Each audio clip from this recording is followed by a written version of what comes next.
This episode is part of our series discussing the debate topics released for Debatable Open 2021. The motions can be found in the description along with timestamps for your convenience. Please enjoy.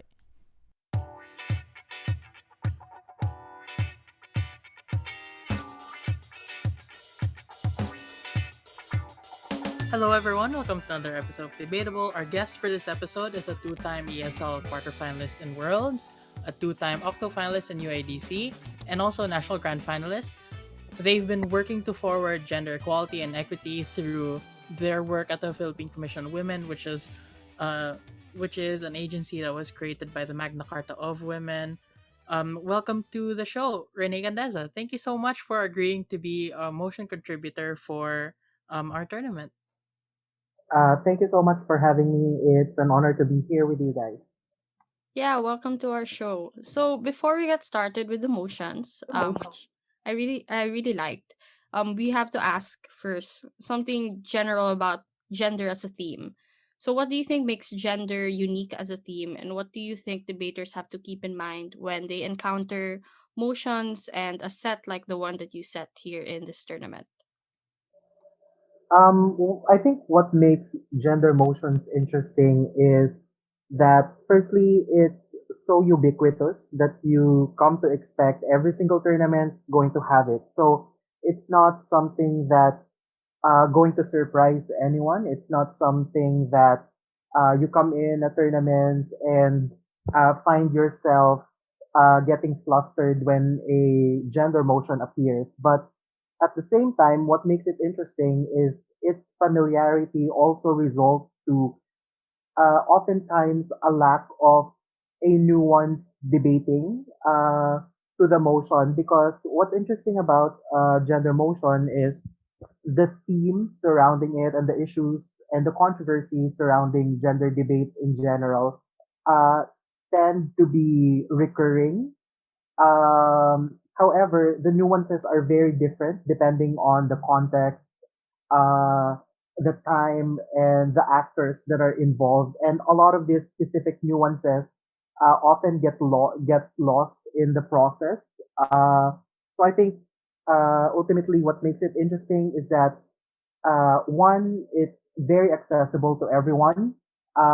It's very difficult to botch a gender debate once you've understood the basics of it. But at the same time, that's also the reason why it becomes a slightly challenging motion because of its familiarity. A lot of people would run conventional arguments, but losing the nuance in the process. And I think uh, there's also a special mention to the fact that um, our personal background when it comes to gender and our experience of gender in general also shapes how we approach the motion. I've heard a couple of debaters over the years say things along the lines of, because I'm not a girl or because I'm not an LGBTQI person, I'm not as certain as to how to approach it. So there's a lot of sensibilities that needs to be factored in as well, especially when you have to debate for or against a specific minority group that you're not necessarily a part of. So those are some of the things that I think make gender motions unique, but at the same time, things that I think debaters should always keep in mind as well. Thank you for that. Actually, I was thinking about sort of the same things earlier before we started recording. Like my own personal experiences with gender emotions is that sometimes, depending on the context of the round, like who I'm against or what the motion is, there are sometimes I feel like I might not be the best to speak about this issue in a manner that sort of pretends to be authoritative. But anyway, let's move on to the first motion, which is about whether or not Filipino feminists should regret the promotion of Colonel Rejano as the first female police chief in the NCR police office. Actually, the first question I wanted to ask is, part of the debate is who are Filipino feminists and what should the feminist movement even be. But I think it's a big mistake for any team to assume that all Filipino feminists are the same, like it's not a monolith, or that every single feminist believes in exactly the same things. But on the other hand, at the same time, prime minister and leader of opposition have to characterize them in a way that everyone will agree with, like the definition, like this is what the Filipino feminist is. So my first question is there a basic or value neutral or universally acceptable or agreeable definition or characterization of Filipino feminists that government and opposition can both debate on? Okay. Thank you. So the first thing I think that all teams need to agree with is that there is an existing Filipino feminist movement. They may not be as organized as the groups that we have uh, in Western liberal democracies, but there exists a Filipino feminist movement within the country. So that's the first one. Second, because there is an existing Filipino feminist movement in the country, it's also important for teams to understand that there are specific nuances to Filipino feminism that they cannot simply just substitute the analysis for it or the characterization for it by borrowing or copying characterizations of how feminist movements in Western liberal democracies function. Um, a little bit of matter about the Filipino feminist movement. Um, their role actually in the global feminist agenda is quite remarkable because, for example, one of the landmark convention or agreement, international agreement that we have when it comes to protecting women's rights and advancing women's rights is what we call the Convention on the Elimination of All Forms of Discrimination Against Women, or CEDAW. And a Filipina was actually actively involved in the crafting of it and lobbying it in the United Nations. And after that, there's what we call the Beijing Declaration and Platform for Action, where they try to specify more the areas of vulnerabilities that women experience in line with the CEDAW. And once again, this global gathering of women was chaired by a Filipina. It's actually former CHED Commissioner Patricia Licuanan. And ever since, Filipinos have been quite active in advancing women's rights globally, but locally as well. This is where we get to see the manifestations of it in terms of how um, through grassroots Filipino movements, the Philippines is and has consistently been one of the countries in the world that has the narrowest gender gap between male and between men and women. And it wasn't until just recently that the Philippines no longer ranks in the top 10 countries with the narrowest gender gap between men and women. Additionally, in specific areas such as women, peace, and security, the Philippines is the first country in Asia to have its national action plan on women, peace, and security. And this is something that was started by grassroots Filipina movement uh, that initiated crafting it by going to communities and partnering with government agencies before the government took in the agenda and created the national action plan itself.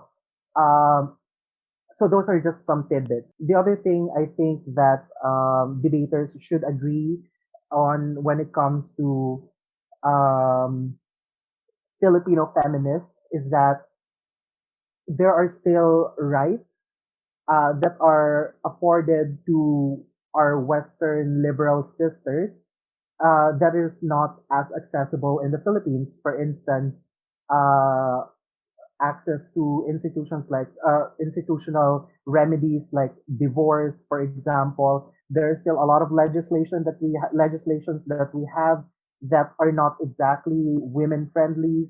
Things such as the punishment for concubinage and that of adultery. It still slightly favors men. Women's access to political participation is still very limited, and one of the factors that removed us from the top 10 countries in the gender gap index. So I think the the second thing that all teams should agree on is that there are some gains that the feminist movement has generated and has institutionalized in the country, but there are still a lot of things that it needs working on, specifically on areas of participation, empowerment, and representation. Um, and leading to the motion at hand, I think one very important thing that all teams need to agree with is how the Philippine National Police is a traditionally masculine and patriarchal institution. And there's a reason why the promotion of Colonel Rejano is a big discussion because, on the one hand, she is the first woman to reach that position, but on the other hand, it also becomes a decision point in terms of where feminists should lay their support, whether they see this as a welcome progress for women representation in a traditionally masculine and patriarchal institution, but it's also another thing to see how women and women's voices get co-opted by that same institution, but then have this veneer of legitimacy because they now have a woman's face representing them and becoming the symbol of women empowerment within that particular institution.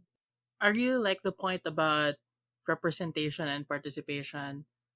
But my next question is there anything special about the kind of participation and representation that you would generate from being a police chief? Like, how important really is the position itself? Like, what power does it have? What decisions um can Colonel Rehano make in her position now? And especially in relation to feminism, like what powers do they enjoy that can help them bridge the gap, or I guess lessen the amount of like the patriarchal nature of the police force? Okay. Um, so there are different possible approaches to that. I think the first one is uh, just the general idea of her being a person of power within the National Capital Region Police Office, which means that a lot of administrative decisions in terms of policy, in terms of uh, human resource development, capacity building, gender sensitivity training, culture sensitivity training, legal training that the police officers are going to have will be approved by her and will be mobilized by her. That's important, but at the same time, when it comes to decision making, she's also going to sit in the table where women are generally not participating in. So in terms of lending her voice and her unique lived experience as a woman, um, that's going to be factored in and that's going to be considered in the decision making within the larger institution of the police force. But at the same time, people who are working with her, people who've never had a female chief officer, and then realizing that it's possible for women to lead them just as efficiently, if not better, compared to their male counterparts. uh, Perhaps whether it's consciously or unconsciously changes their perception towards women. A lot of women among the ranks as well can potentially change their perception in terms of how far they can go in their careers. Like they're not only individuals that will be assigned to do admin work and be tied to the desks or be assigned to traditionally gendered offices such as women and child protection desks or addressing violence against women and their children. Now they can see that they can actually lead an entire regional office. But at the same time, there's also a specific nuance to NCR because one of the controversial things about the National Capital Region Police Office is that a lot of the killings that happened uh, during the war on drugs were concentrated in the National Capital Region. So this also factors in a lot of the gendered perspective when it comes to dealing with these issues. A lot of the people that were left behind by the war on drugs are women or young girls who are already orphaned because their parents are probably killed off during the process. Apart from that, her influence as well in terms of the direction of policing and public order is also something that can be considered by the teams. There's a lot of studies that show that women in peacekeeping forces and women in peace tables and women in positions of power in relation to peace and security significantly changes the direction, making the process a little more humane, making the use of force less likely, becoming a first resort, allowing for more community engagement and more people-centered approach. And this this bit that I'm going to add now is something that teams that have read her profile or are personally familiar with her background would know as well.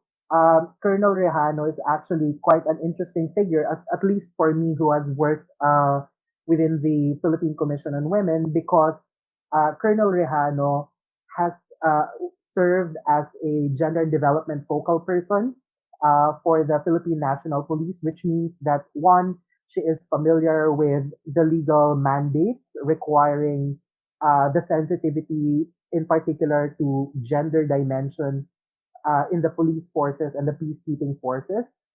Second, during her reign, there's been a lot of improvement in when it comes to women participation and empowerment within the Philippine National Police. And if I recall correctly, it was also through her um, direction that the requirement of gender sensitivity to incoming police officers became a regular practice within the organization.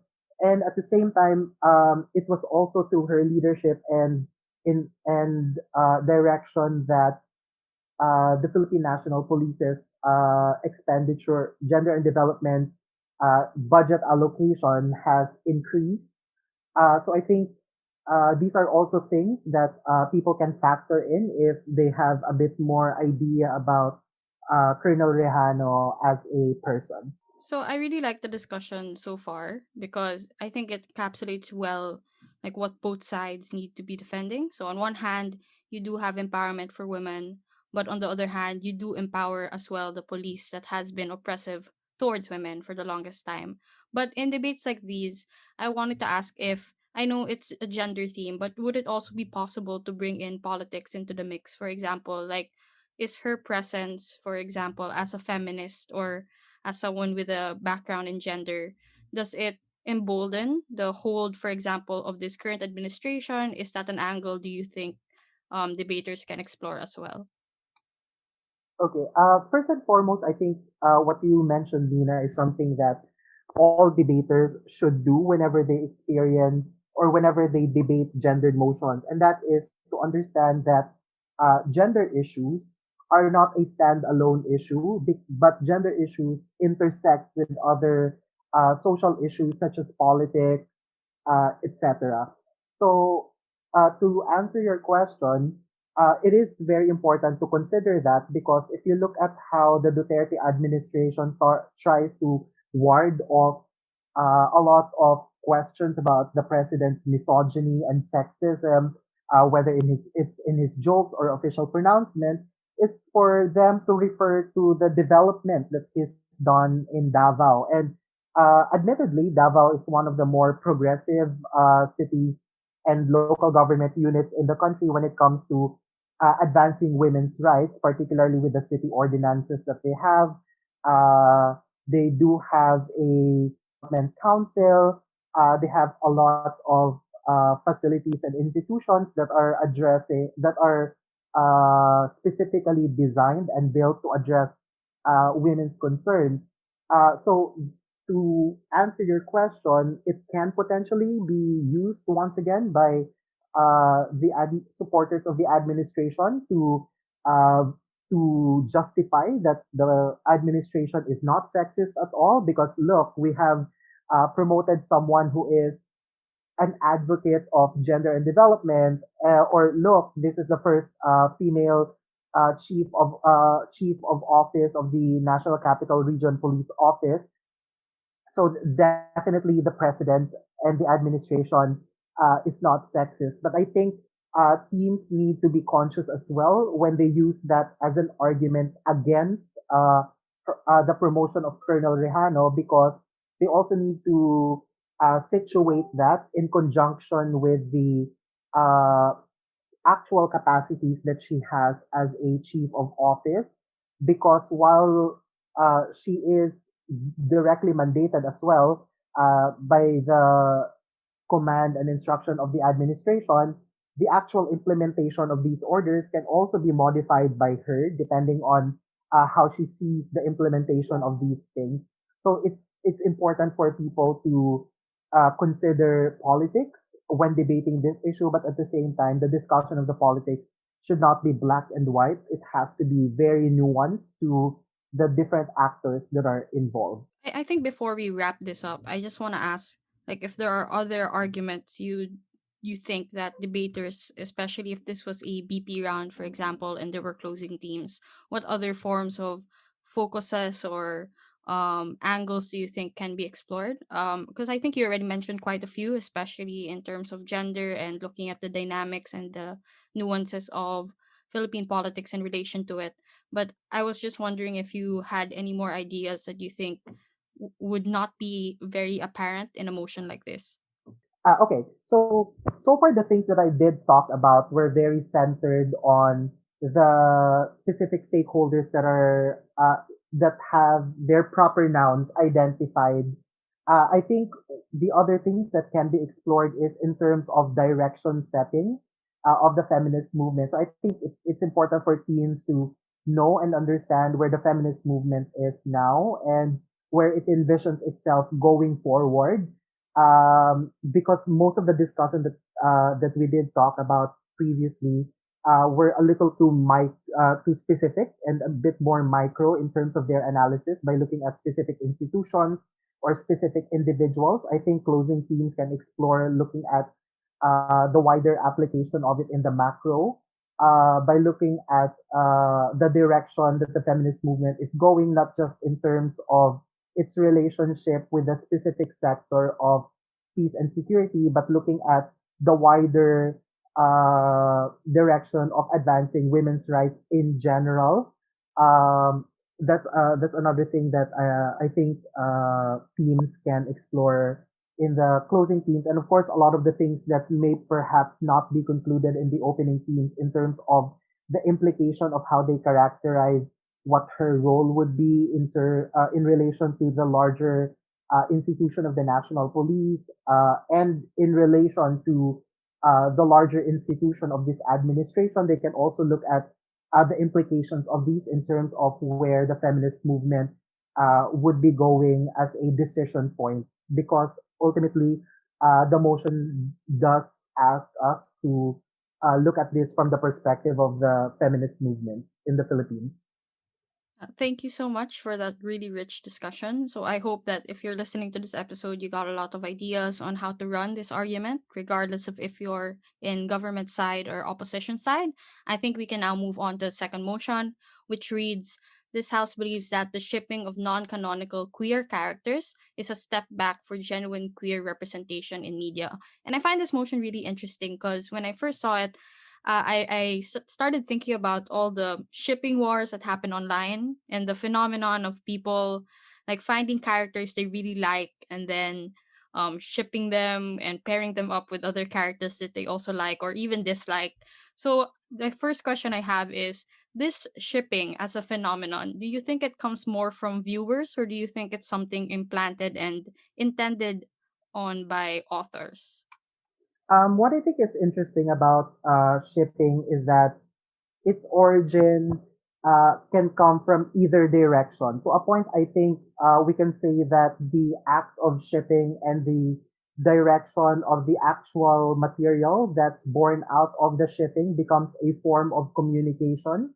May it be a situation where the creators, the author, or the showrunners decide to implement tidbits of potential seeds of a prospective relationship, or the audience themselves seeing something that the authors themselves may not have seen previously. So, for instance, there are a lot of shows that actually use this to queer bait particular audiences because they know that there's a lacking in representation of queer characters and holistic queer representation in media.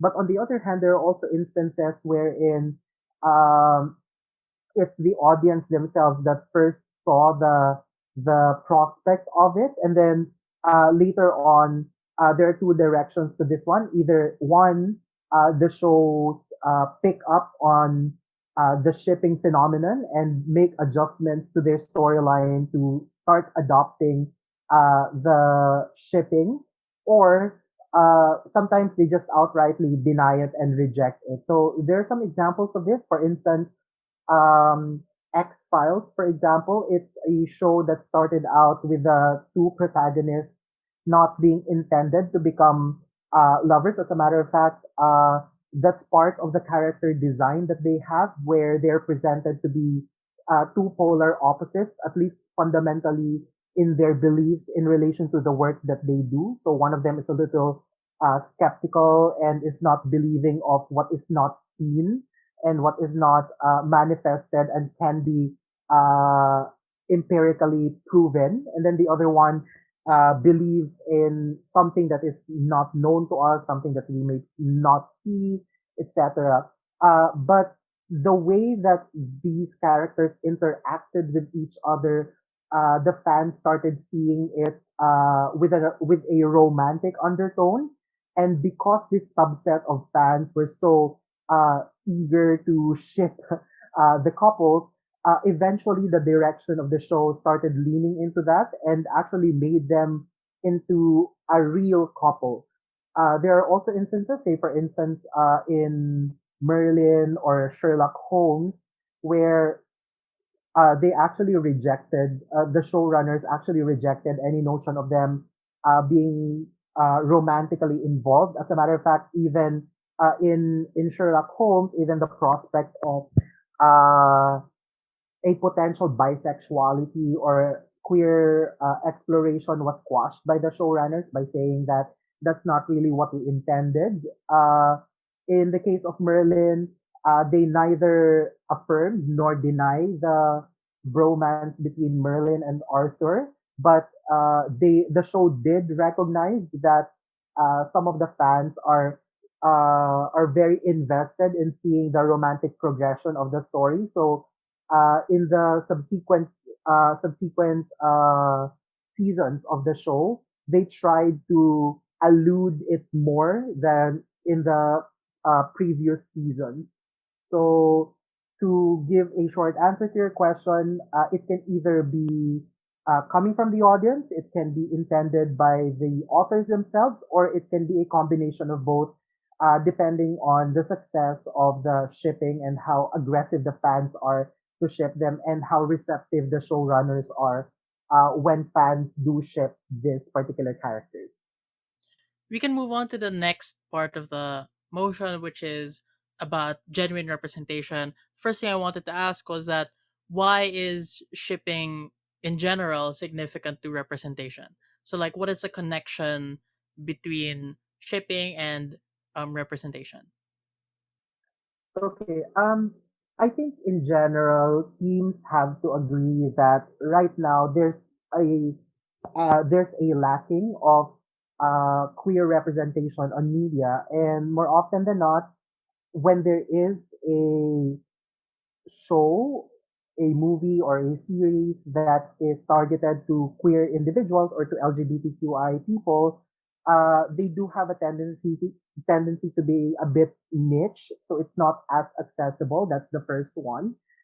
Second, because there is a lacking of representation in mainstream media, um, people try to look for representation in characters where they see themselves in. Because if you trace the origins of shipping, it's not because these characters are queer, but because the audience relate to these characters because of their personality, perhaps their struggles, the problems that they have, and the audience are able to project themselves into these particular characters. And when they ship this individual with someone that they see potentially can be romantically involved with them, that's also a way of projecting their desires and their longing for seeing themselves uh, represented in a romantic fashion in mainstream media. Now, you may ask, what's the difference then between this one and, say, BL series or series that are more targeted to queer romance? One of the things that's very noticeable when it comes to um, portrayal of romantic relationships between LGBTQI individuals is that one, they tend to fall into very stereotypical portrayals. Like it's either very tragic, or too good to be true, or sometimes the characters that are being portrayed are say for example for the gay community, you have individuals that are very masculine, very stereotypical, handsome or beautiful, that is not very representative or accessible to a lot of queer individuals. Whereas if you look at non-LGBTQI characters and series, uh, and when it comes to the development of their characters, you have a more round character. So they're a little more complex compared to a lot of queer characters. So in terms of seeing themselves in these characters, sometimes queer individuals resonate more to straight characters that are more holistic but are not queer compared to queer characters and queer identified characters that either end up with a tragic love story or are killed off or are not having a prominent role other than being the sidekick of the protagonist, or very stereotypical, like they're either very catty, very ditzy, or they're too hypersexual, etc. So I think those are the reasons why queer individuals gravitate towards these characters and why they ship them in relation to queer representation. So it all emanates from that longing to see yourself represented more holistically on screen. So it's not that, another thing is that it's also very common to have, say for example, if we focus on transgender individuals, the focus and the perspective of the character is also very important because trans representation is about focusing on how a transgender character sees the world versus how the world sees that character. And the only way that you can reverse that role is if you have a character that is more holistic, that people can associate with, and not make the entire world of that character be about his or her transness. Or for example, for gay characters, uh, gay characters are used as symbols rather than portrayals of humans that need to have their stories told. So sometimes gay people and the gay relationship that they have are used as a cautionary tale of how you're potentially going to suffer a life of misery because of your queerness, etc. So the point is, there's a strong longing from the community to see themselves on screen. Even for so this longing is also manifested differently for those people who are out and proud. It's the longing for a more holistic representation, but for those that are in the closet or perhaps living in a very conservative society, it's being able to vicariously live off of the experience of a character that is more holistic and less stereotypical. Thank you. So I guess the next question would be, because that was a very thick discussion already. What arguments do you think that government should run? Because there are lots of things that you can see from just like the framing and the descriptions that you already gave, but like just to like crystallize those principles, like what arguments do you expect government to run in this motion? I think firstly, they need to they need to explore the dynamics of how shows are created and how markets are created uh, that generate the demand for a particular material. So I think one way to create a parallel to that is by looking at how there's a sudden explosion of BL series and media coming from various countries in Asia like Thailand, Taiwan, China, Japan, and even in the Philippines because there's a strong vocalization of the desire by the queer community to have their representation. So there's also that awareness of the queer community willing to spend their money buying merchandise or even buying concert tickets, buying subscription fees for this material. So I think that's one way of pushing the direction of how, if we want to have better representation, we should not feed off of crumbs that we project onto straight characters. Instead, we need to use that desire and that power that we have to actually demand for it so that the showrunners will listen to us as opposed to custom fitting a character just to fit our desires. Secondly, I think people should also look into um, how shipping does have a potential to destroy storylines. So, for example, genuine representation is when we are invested in a character not only based on how we imagine that character's lives would be, but because we journey with that character. So we grow with that character, we suffer the pains and the lows of that character, and also celebrate the highs and the victories of that character. Now, when shipping happens, one common tendency is for these individuals to be very invested in the romantic aspect of it and the prospect of romance with another character, such that people have a tendency to disregard other dimensions and other aspects of that character's storyline and solely focus on things that reinforce their believed prospective romance with another character. So that also means that in the process, they're actually flattening what potentially was or could have been a more well-rounded character. Apart from that, there's also instances where there's also an instance where fans tend to be very aggressive when it comes to their shipping that it forces showrunners to make drastic adjustments just so they can accommodate these desires by the audience. So it makes the entire show suffer, but at the same time, the audiences themselves, because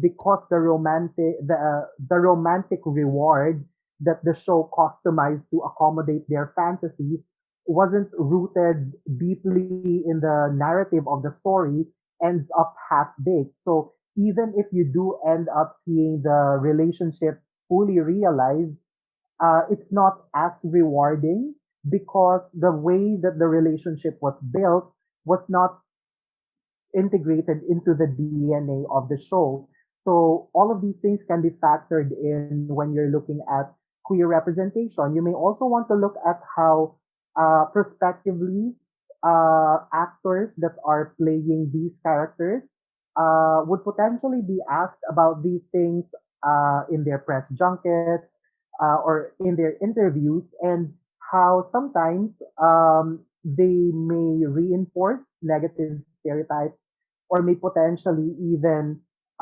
say things that are not in favor of the characters that they are playing. And I think this is very important as well because you need to have individuals that are just as invested as you are to the characters that they're playing because their ability to recognize the humanity of of the characters that you're shipping also adds a level of authenticity and a level of depth to how they portray this particular character. So I think those are some of the things that government can potentially explore. So I guess now we have to reverse it and try to see what, in your opinion, do you think opposition can run in an argument like this? Like, what benefits are there given all the arguments you ran in government? It seems really thick and really hard to go against. But what do you think would opposition have to run in a motion like this to go against a strong government like you set up? I think the first thing that they would have to do is challenge a lot of the characterizations as to how the decision making when it comes to coming up with shows with queer characters or that respond to the shipping actually happens because while there are shows that did listen to fans and eventually resulted to either botching that relationship by giving them a half baked conclusion or actually making them end up as couples, I think the first thing that you can say is that these take time and these are not always a guarantee. And given the lack of queer representation in mainstream media, you cannot simply just tell a queer individual that wants to see themselves validated and the identities that they have validated on mainstream television, wait until the world is ready for them. So I think it's a natural human desire to see yourself humanized on screen, on media.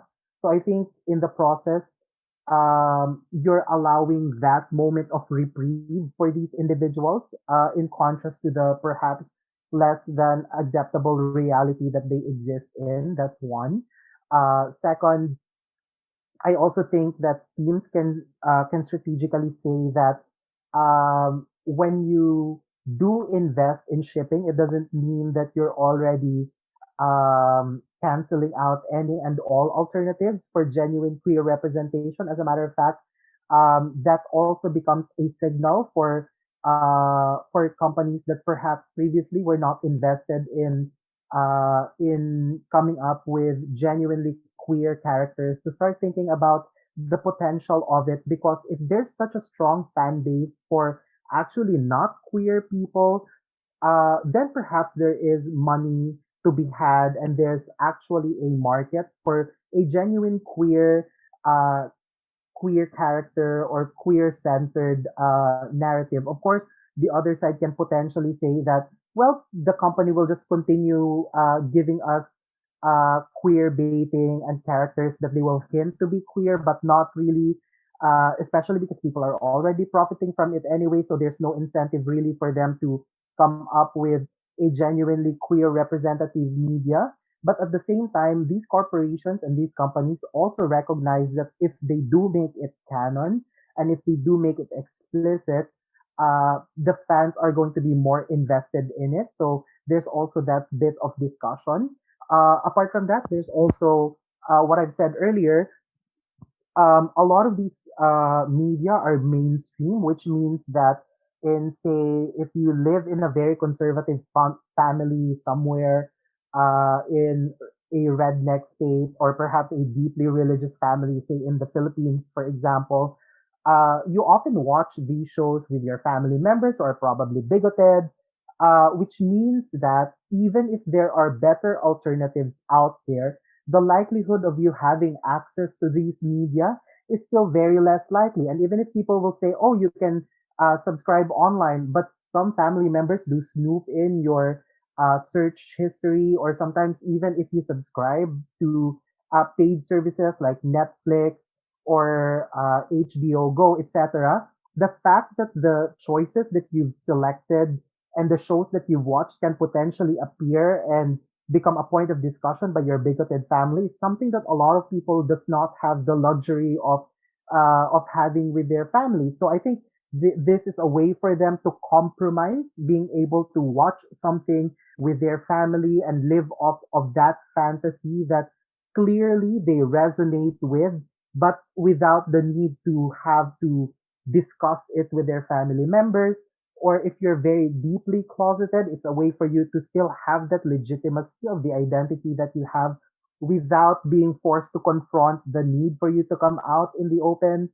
Um, there's also a possible discussion of how ultimately when you ship characters, the focus of it really is based on how you're able to identify with these characters despite their gender or despite their sex, which means that in the greater scheme of things, it emphasizes on the commonality that queer individuals have with everyone else, as opposed to making the story that they have be centered on their queerness, which I think a lot of queer individuals are not comfortable with as well, because I think a lot of people, queer individuals, would prefer to be looked at no differently compared to heterosexual individuals. And I think these mainstream media, which allows for greater space for a more holistic character,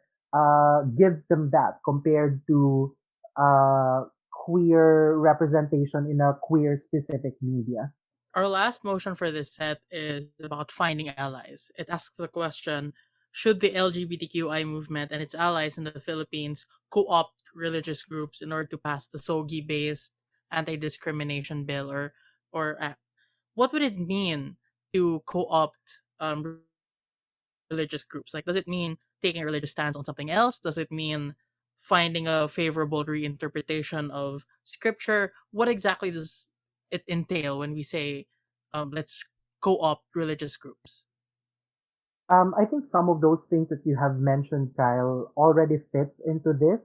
What I think is important is for teams to not overly fixate themselves on the itemized means and ways of how religious organizations can be co-opted.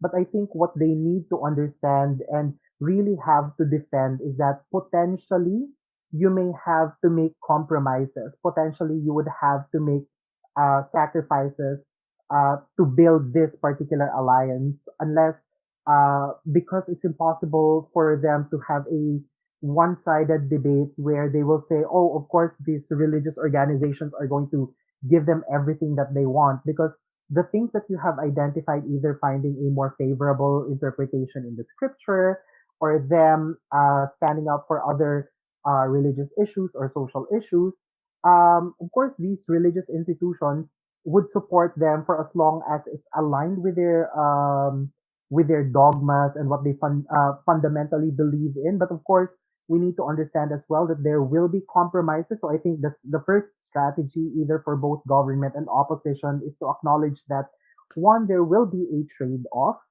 but the trade-off has to be well within reason. So I think opposition should not be caught in a situation where they would insist on government bench to defend a religious organization that is very bigoted and is very anti-LGBTQI, because obviously no sensible government bench would defend that scenario. So I think government bench and opposition need to agree that there will be trade-offs, but the strategy is one, what these specific trade-offs are, but two, that these trade-offs have to be well within bounds of reason for both government and opposition. If it's already established that compromises need to be made for both government and opposition, what is the context that may force the movement to go through these compromises? So, what frame would you set this debate in? What are some barriers faced by the movement in passing the Anti Discrimination Act? I think one of the important things that teams have to, there's a specific nuance why the motion is worded as Philippine LGBTQI Filipino movement, and the specific context is the passing of the SOGI Equality Bill, or SOGI-based Anti-Discrimination Act, because oftentimes teams would argue legislation or the LGBTQI movement in the Philippines, the way they would argue these elements in a Western liberal democracy, which is a very different context. Because, admittedly, in the Philippines, as much as there's progress in terms of equality for LGBTQI people, there's still a huge battle to be fought. And the fact that we still are arguing whether or not SOGIESC-based Anti-Discrimination Act have to be passed is a clear indication of where we are in terms of how far we've gone. So I think that's the first context. People need to be aware of the reality of the LGBTQI existence in the context of the Philippines. The second one, I think, and the reason why I also thought of having this motion is teams need to explore the process of how legislations work. I'm sure all of us have already experienced how conveniently teams would argue the very simplistic process of create the traction. Traction creates discourse. Discourse creates legislation. But in reality, that's not how exactly it works. The legislative process is a little more complex and more complicated. A lot of teams sometimes simplify this by just saying, "Oh, it's a numbers game." But what exactly does that mean? So you need to find allies within Congress and within Senate, and one way of doing that is by looking at who these candidates usually get their endorsement from. And sometimes it's the religious institution. So for as long as that's factored in, that can also be considered in the legislative process. But at the same time, there's also a nuance to how a lot of these religious organizations actually have party lists or align themselves with party lists within Congress. And a lot of the senators that we have are actually very religious. So these are also very important characterizations that teams have to be aware of for them to understand why there's a need for them to co-opt or not co-opt religious organizations. So I think those are some of the important no nuances. Lastly, I think we also need to teams also need to be aware where religious organizations are when it comes to supporting the SOGIESC-based Anti-Discrimination Act, because one of the common tendencies for teams is to homogenize all religious institutions and characterize them as either very against it or a nuanced version of it. But if you also notice, a lot of the recent press rallies and press junkets that proponents of the SOGIESC-based Anti-Discrimination Act have, they actually invite nuns or priests that are a little more liberal to be part of their propaganda to gain more traction in support for the bill. So I think it was really good to highlight all the nuances, especially since debaters do have a tendency to just make it about a numbers game or quickly talk about legislation without really like breaking it down as to how it happens.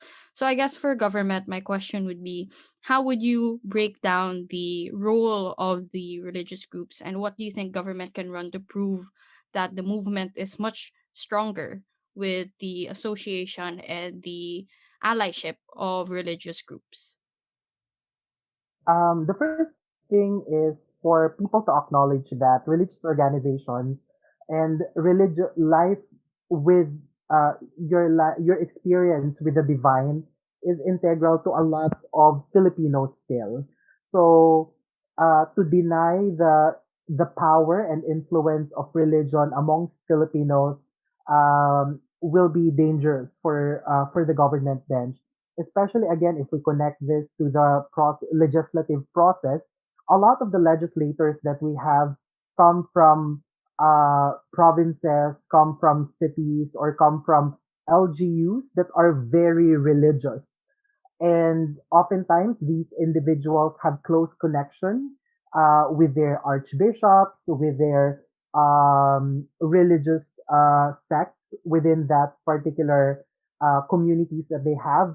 So co-opting religious organization becomes an easier way to, or becomes a channel as well to get to these legislators. But at the same time, a lot of the consequences of what happens, because this is where I think teams can also assume the best case scenario and say that let's assume that the bill gets passed. When a bill gets passed, that's not the end of the story. It also requires that in the process of its implementation, there's going to be a great social acceptance for it. So on the one hand, teams can say, well, as long as it becomes a law, um, its normative power will eventually take effect, and people who are against it will eventually have no choice but to obey it, because otherwise they might potentially get punished by the law. But on the other hand, it's also important to situate that process by already conditioning people or helping them acclimatize to the idea of equality on the basis, regardless of your SOGIESC. Because if you have religious organizations and religious organizations actively talking about it, it creates conversations even within conservative groups. So, for instance, one of the things that you can say is, if you are, say, Ladlad party list or an openly LGBTQI group, the likelihood of you being received in a tightly religious community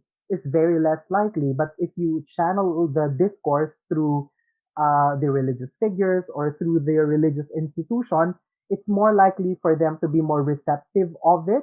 And I think that also trickles down to how this opens up conversations even within families. So, say, for example, if you have a conservative parent that is so against the idea of homosexuality, but then their priest, for example, starts talking about it, that perhaps opens them up to the possibility of having that discussion with their queer child. So, I think that's an opportunity to be had as well. So, there are layers of how teams can approach it. So from the macro down to the micro level, but at the same time, um, you can also further discuss the legislative process by saying that this is an important sector to have as your ally as well, because if we reference it to some legislations that we've had that have the veneer of being progressive, but in reality isn't, we just need to look at what happened in the passing of the reproductive health bill that we had. It took forever for it to become a law, but when it did become a law, it lost a lot of significant provisions. And how did this happen? It happened when Senate and Congress did not have the same understanding and agreement as to the specific provisions. And because of that, they had to arrive at a bicameral meeting to agree what specific provisions to be adopted or not to be adopted. A lot of the people that sat in that committee were actually religious individuals, and these religious individuals were the ones that really fought to strike down specific provisions that they uh, deem to be very progressive. So if these individuals get co-opted uh, by co-opting their religious organizations as well, it's more likely for us to have a bill that is reflective of its true intention. So there's a lot of dimensions that the teams can explore when it comes to talking about this particular motion. On the other hand, the strategy on opposition bench would be to probably highlight the trade-offs that you need, because like even assuming that all of the benefits do happen, and I still believe that opposition might be able to challenge those things, I think opposition should be able to like highlight what we stand to lose even if we ally with them. So I wanted to ask, what is the best way for opposition to frame like the trade-offs that would likely happen the if we do ally with religious groups? The first thing that I would say is that opposition teams should not be opposition teams should not be afraid to have uh, to defend trade-offs. Um, I think one of the things that can be said about this is for them to say that the trade-offs exist, and it's not just a simple acknowledgement that trade-offs exist. Ha? Kasi one of the things that we also notice about teams is they would pretend to say, "Oh, we acknowledge that there is a trade-off," but when you look at the actual argument that they have, uh, they don't reflect that. So I think some of the trade-offs that they could have is that perhaps um, the compromises would lead to the provisions of the bill being watered down or not actually as representative. They would have to relax some of the provisions that may be deemed as too progressive by these religious organizations just so they could co-opt them, etc.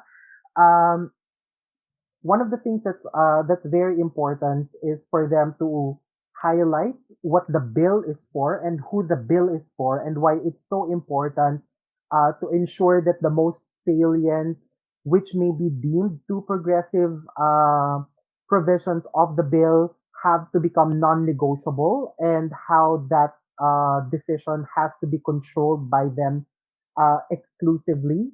But second, there are natural allies within this religious organization that do reach out to them without them having to co-opt them because the act of co-opting means that there is something that you offer or there is something that you're willing to compromise with them just so they will join the alliance.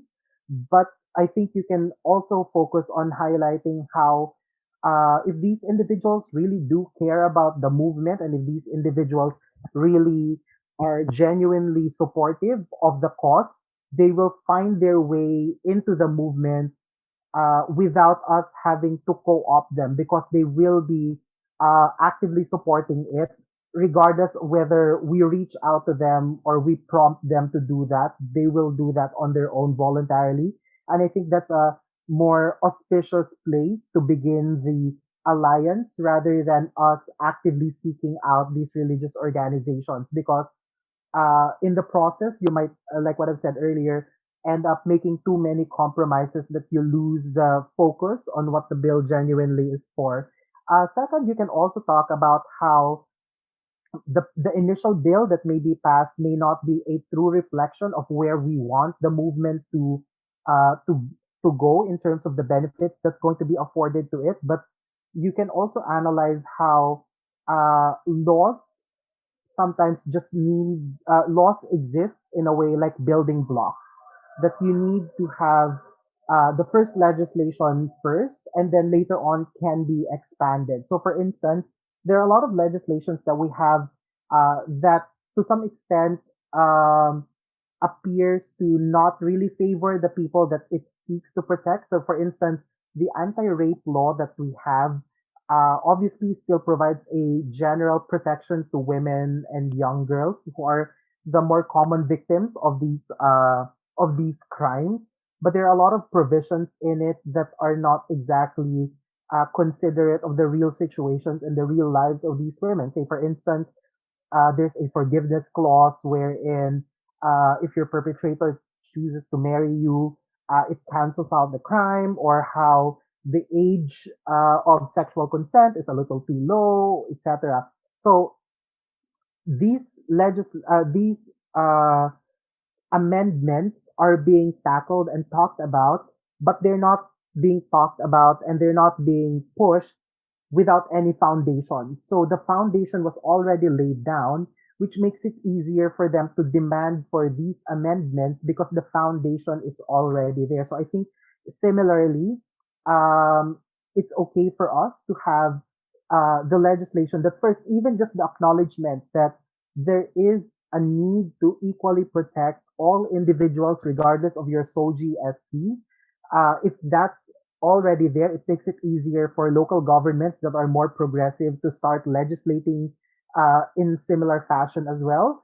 There are a lot of LGUs that are already doing it on their own, but it makes it more likely for more LGUs to follow suit if there is a national legislation, and eventually um, possible amendments can be introduced a little later on when we see that there is a strategic opening for it.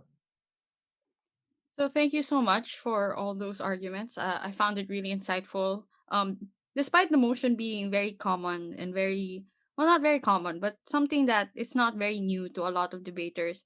I like the fresh twist to it, and like there's so much more to explore apparently. If you just had the correct matter and the correct nuancing to do so. And I think the same goes for all of these motions. So I really like the set. Thank you so much for being here on this interview. I liked how the first motion was a mix of politics and uh, gender. The second motion was also media. And the third was also about religion. So I really like the diversity in the set that you provided. So before we end this segment and before we end this episode, we have one final question that we ask all of our guests, which would be, what would your advice be to debaters who are just starting out on their debate journeys? Okay. I think this is also a way to explain the thought process that I had when it comes when I decided what motions I would include in the motion set, and that is it's very important for people to understand that um, concepts and issues that we learn in debate have very specific application to them once we open our eyes to the real world and the realities that we have in the world. So I think that's the first thing. Because what I notice with a lot of new debaters now is they argue, they argue the way they think established debaters would argue, which means that a lot of their lived experience as individuals that are unique to them, they often silence that to fit into the mold of what they think and envision debaters should sound like, should argue like, should debate like. That's why if you notice, and this is not to diss anyone who does this, I understand the reason why they're doing it, the new debaters. But if you look at a lot of the new debaters that we have, they sound like, they argue like, and even the mannerisms that they had when we still had real face-to-face debate uh, is a very is a varied replica of a more established debater. So I think that's the first one. You need to trust that what you bring to the table, based on the unique lived experience that you have, can be a rich source of nuance to a lot of the things that you can potentially argue in. But at the same time, it's your way of finding meaning in the existence that you have in the context of the debate. That's the first one. Second, and this goes out and my personal bias to teams and debaters that are coming from the provinces, the Visayas, Mindanao, and even non-NCR debate institutions. Um, Based on experience, we do have a tendency to sabotage ourselves when we compete against more established institutions, whether we're aware of it or not. When we're faced with more established institutions, there's always that little voice in our heads that would say, we're already losing this round, or we're not going to do well in this round, or the best that we can do is get a second or third in this round.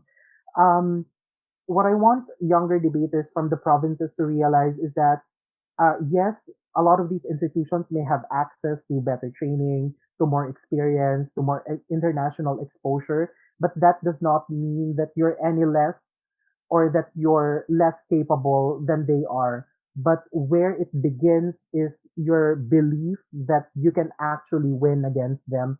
And that completely changes the demeanor that you have. It completely changes your confidence and it changes how your mind works during prep time and how your mind functions in the middle of the round. So I think that's very important for for provincial institutions and debaters to consciously think about and fight against, especially when they're competing against more established institutions and debaters.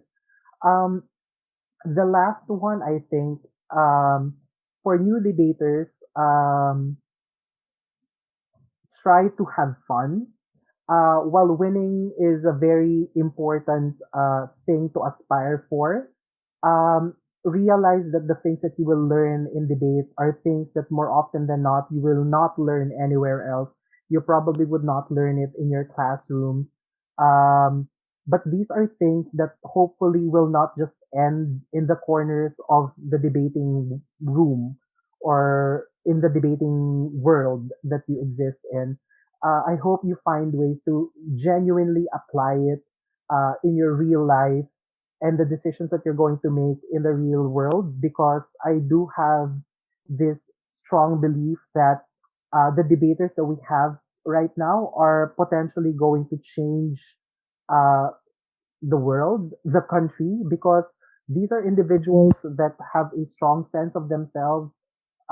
These are individuals that are very opinionated. These are individuals that are potentially going to be movers and shakers in the future. So I really hope that whatever it is that we learn in the debate